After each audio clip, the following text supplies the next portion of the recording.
Hello বন্ধুরা, পঙ্গরানী চ্যানেলে তোমাদের সবাইকে স্বাগত। আজকে আবার চলে এসেছি তোমাদের সাথে আরেকটি নতুন ধরনের রেসিপি শেয়ার করব বলে। অনেক দিন থেকেই তোমাদের সাথে কোনো রেসিপি শেয়ার করা হচ্ছে না, তো আজকে ভাবলাম তোমাদের সাথে একটি রেসিপি শেয়ার করব। তাহলে চলো রেসিপিটি দেখে নেওয়া যাক। আজকে আমি তোমাদের সাথে পাবদা মাছ দিয়ে আলু আর বেগুন দিয়ে সুন্দর একটি রেসিপি শেয়ার করব। তাহলে চলো রেসিপিটি দেখা যাক। এখানে আমি পাবদা মাছগুলোকে কেটে খুব ভালো করে পরিষ্কার করে ধুয়ে নিয়েছি। তো পাবদা মাছ কাটতে কিন্তু খুব একটা অসুবিধে হয় না, খুব তাড়াতাড়ি পাবদা মাছ কাটা হয়ে যায়। তারপর এর মধ্যে আমি দিয়ে দিলাম লবণ আর হলুদ। মাছগুলোতে লবণ আর হলুদ দিয়ে এখন মাছগুলোকে খুব ভালো করে লবণ হলুদের সাথে মেখে নেব। তো মাছগুলোর গায়ে কিন্তু আমি খুব ভালো করে লবণ আর হলুদটা মাখিয়ে রেখে দিলাম। প্রায় আমি 10 মিনিটের মতো মাছগুলোতে লবণ হলুদ মাখিয়ে রেখে দিয়েছিলাম। আর এখানে আমি নিয়েছি 2টো আলু আর 2টো বেগুন। এখন চলো তাহলে আলু আর বেগুনগুলোকে কেটে নেব। আমি এখানে বটি দিয়েই কেটে নিচ্ছি, তোমরা কিন্তু চাইলে ছুরি দিয়েও কাটতে পারো। আমার সুবিধা মতো আমি বটি দিয়েই কেটে নিচ্ছি। তো এখানে কিন্তু আমি বেগুনটাকে লম্বা করে টুকরো করে কেটে নিলাম। পাবদা মাছ অনেকেই অনেক রকম করে খেয়েছো, কিন্তু আমার কিন্তু পাবদা মাছটা এভাবেই বেশি পছন্দ হয়। আলু আর বেগুন দিয়ে পাতলা করে ঝোল করলেই বেশি পছন্দ হয়। তো এখানে আমি বেগুনটাকে কেটে নিয়েছি, এখন আলুটাকেও কেটে নেব।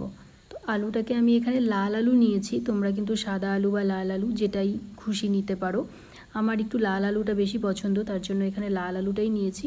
তো আলুটাকেও কিন্তু আমি বেশ লম্বা করে টুকরো করে কেটে নিলাম। তো আলু আর বেগুনটা কিন্তু আমার কাটা হয়ে গেছে। আর এখানে আমি মশলার মধ্যে নিয়েছি কাঁচা লঙ্কা, পেঁয়াজ কুচি, রসুন আর গোটা সাদা জিরে। এখন মশলাটাকে তৈরি করে নেব। তো এখানে একটি আমি মিক্সিং জার নিয়ে নিলাম। এখন এর মধ্যে আমি দিয়ে দিলাম পেঁয়াজ কুচি, তারপর দিয়ে দিলাম রসুনের রোয়া। এখানে আমি বেশ অনেকটা পরিমাণে রসুন নিয়েছিলাম। তারপর এখানে দিয়ে দিলাম 4টে কাঁচা লঙ্কা আর দিয়ে দিলাম গোটা সাদা জিরে। এখন এর মধ্যে আমি অল্প পরিমাণে জল দিয়ে দিলাম। এখন ঢাকাটা লাগিয়ে পেস্টটা তৈরি করে নেব। তো দেখো মশলাটা কিন্তু আমার তৈরি হয়ে গেছে। আর এখানে আমি কড়াই বসিয়ে দিয়েছি, কড়াইটাকে খুব ভালো করে গরম করে নিয়েছি। তারপর এর মধ্যে সর্ষের তেল দিয়ে দিলাম। কড়াইটাকে কিন্তু আমি খুব ভালো করে গরম করে নিয়েই তেলটা দিয়েছিলাম। তারপর তেলটা গরম হয়ে গেলে মাছগুলোকে এক এক করে দিয়ে দিলাম। তো তেলটা কিন্তু খুব ভালো করে গরম করে না নিলে মাছগুলো কিন্তু ভেঙে যাবে উল্টোনোর সময়। তো আমি সবগুলো মাছকে কড়াইতে দিয়ে দিলাম। এখন কিন্তু আমি ঢাকা দিয়ে দিলাম। এই মাছগুলো কিন্তু খুব ছেটায়, মানে গায়ে ছিটে আসে, ফোটে, তার জন্য এখানে আমি ঢাকা দিয়ে দিয়ে মাছগুলোকে ভাজছিলাম। তো প্রায় আমি 3 মিনিটের মতো ঢাকা দিয়ে মাছগুলোকে একটু ভেজে নিয়ে আবার ঢাকাটা খুলে আরেক দিকটা উল্টে দিলাম। মাছগুলো কিন্তু খুবই নরম, আর পাবদা মাছ কিন্তু একটু নরমই হয়, তাই খুব সাবধানেই ভাজতে হয়। তো উল্টোনোর সময় ভেঙে যেতে পারে। তো মাছগুলোকে আমি খুব আস্তে আস্তে উল্টে মাছগুলোকে ভেজে নিয়েছিলাম। তো এক দিকটা ভাজা হয়ে গেছে, এখন আরেক দিকটা উল্টে দিয়ে আবারও ঢাকা দিয়ে আমি মাছগুলোকে দু সাইডই খুব ভালো করে ভেজে নিয়েছিলাম। আবার খুব বেশি ভাজলে কিন্তু এই মাছগুলো শক্ত হয়ে যায়, তাই সামান্য কিছুক্ষণ ভেজে নিয়ে তারপর মাছগুলোকে নামিয়ে নিলাম। একদম মচমচে করে আমি ভাজিনি। তারপর ওই তেলের মধ্যেই আমি দিয়ে দিলাম কেটে রাখা আলুগুলোকে। এখন এর মধ্যে দিয়ে দিলাম অল্প পরিমাণে লবণ আর অল্প পরিমাণে হলুদ। এখন লবণ আর হলুদটা আলুগুলোর সাথে খুব ভালো করে মিশিয়ে নিয়ে আলুগুলোকে কিন্তু আমি বেশ কিছুক্ষণ ভেজে নেব। তো আমি কিন্তু আলুগুলোকে বেশ কিছুক্ষণ টাইম ধরে ভেজে নিয়েছিলাম। তো আলুগুলো কিন্তু একটু মুচমুচে হলে খেতে বেশ ভালো লাগে। তো দেখো আলুগুলো একটু লালচে কালার হয়ে গেছে। তো এখন কিন্তু আলুগুলোকে আমি নামিয়ে নিলাম। তারপর ওই তেলের মধ্যেই আমি কেটে রাখা বেগুনগুলোকে দিয়ে দিলাম। তারপর দিয়ে দিলাম অল্প পরিমাণে লবণ আর হলুদ। এখন লবণ আর হলুদটা বেগুনগুলোর সাথে খুব ভালো করে মিশিয়ে নিলাম। এখন বেগুনগুলোকেও কিন্তু আমি বেশ সুন্দর লালচে করে ভেজে নেব। তো দেখো বেগুনগুলোকেও কিন্তু আমি ভেজে নিয়েছি। এখন বেগুনগুলোকেও আমি নামিয়ে নেব। তো এভাবে কিন্তু আলু আর বেগুনটা আলাদা আলাদা করে ভেজে নিলে খেতে কিন্তু বেশ ভালোই লাগে।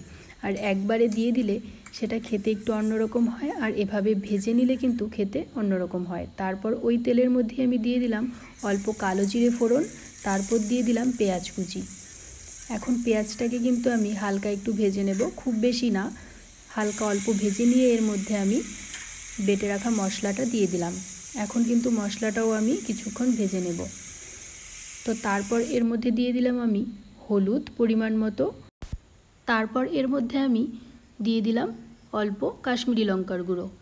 এখন আমি মশলাটা খুব ভালো করে মিশিয়ে নিলাম, আর মশলাটাকে আমি কিছুক্ষণ ভেজে নেব যাতে মশলার কাঁচা গন্ধটা চলে যায়। তো তারপর এর মধ্যে আমি দিয়ে দিলাম ভেজে রাখা আলু আর বেগুন। আলু আর বেগুনগুলোকে তো আগেই আমি ভেজে রেখেছিলাম, তাই এখানে ভাজার কোনো ব্যাপার নেই। তাই মশলাটার সাথে খুব ভালো করে মিশিয়ে নিলাম। এখন আলুগুলোর সাথে আর বেগুনগুলোর সাথে মশলাটা যাতে খুব ভালো করে মিশে যায় তার জন্য আমি 2 থেকে 3 মিনিটের মতো একটু কষিয়ে নিয়েছিলাম। তো দেখো মশলাটা কিন্তু আলু আর বেগুনের সাথে খুব ভালো করে কষিয়ে নিয়েছি। এখন আমি ঝোলের জন্য পরিমাণ মতো জল দিয়ে দিলাম। তো এখন ঝোলের জলটা ভালো করে ফুটিয়ে নিয়ে এর মধ্যে আমি ভেজে রাখা মাছগুলোকে দিয়ে দেব। তারপর আবারও আমি কিছুক্ষণ ফুটিয়ে নেব। তো মাছগুলোকে দিয়ে কিন্তু খুব আস্তে নাড়াতে হবে, যেহেতু মাছগুলো খুব নরম হয়, তো খুব বেশি ঘাটলে কিন্তু ভেঙে যেতে পারে। তারপর ঝোলের জলটা ভালো করে ফুটে গেলে তারপর নামিয়ে নেব। তো তোমাদের যদি আমার এই রেসিপিটি ভালো লেগে থাকে লাইক, কমেন্ট আর শেয়ার করে দিও। আর আমার চ্যানেলটি এখনও যারা সাবস্ক্রাইব করোনি তারা প্লিজ সাবস্ক্রাইব করে দিও।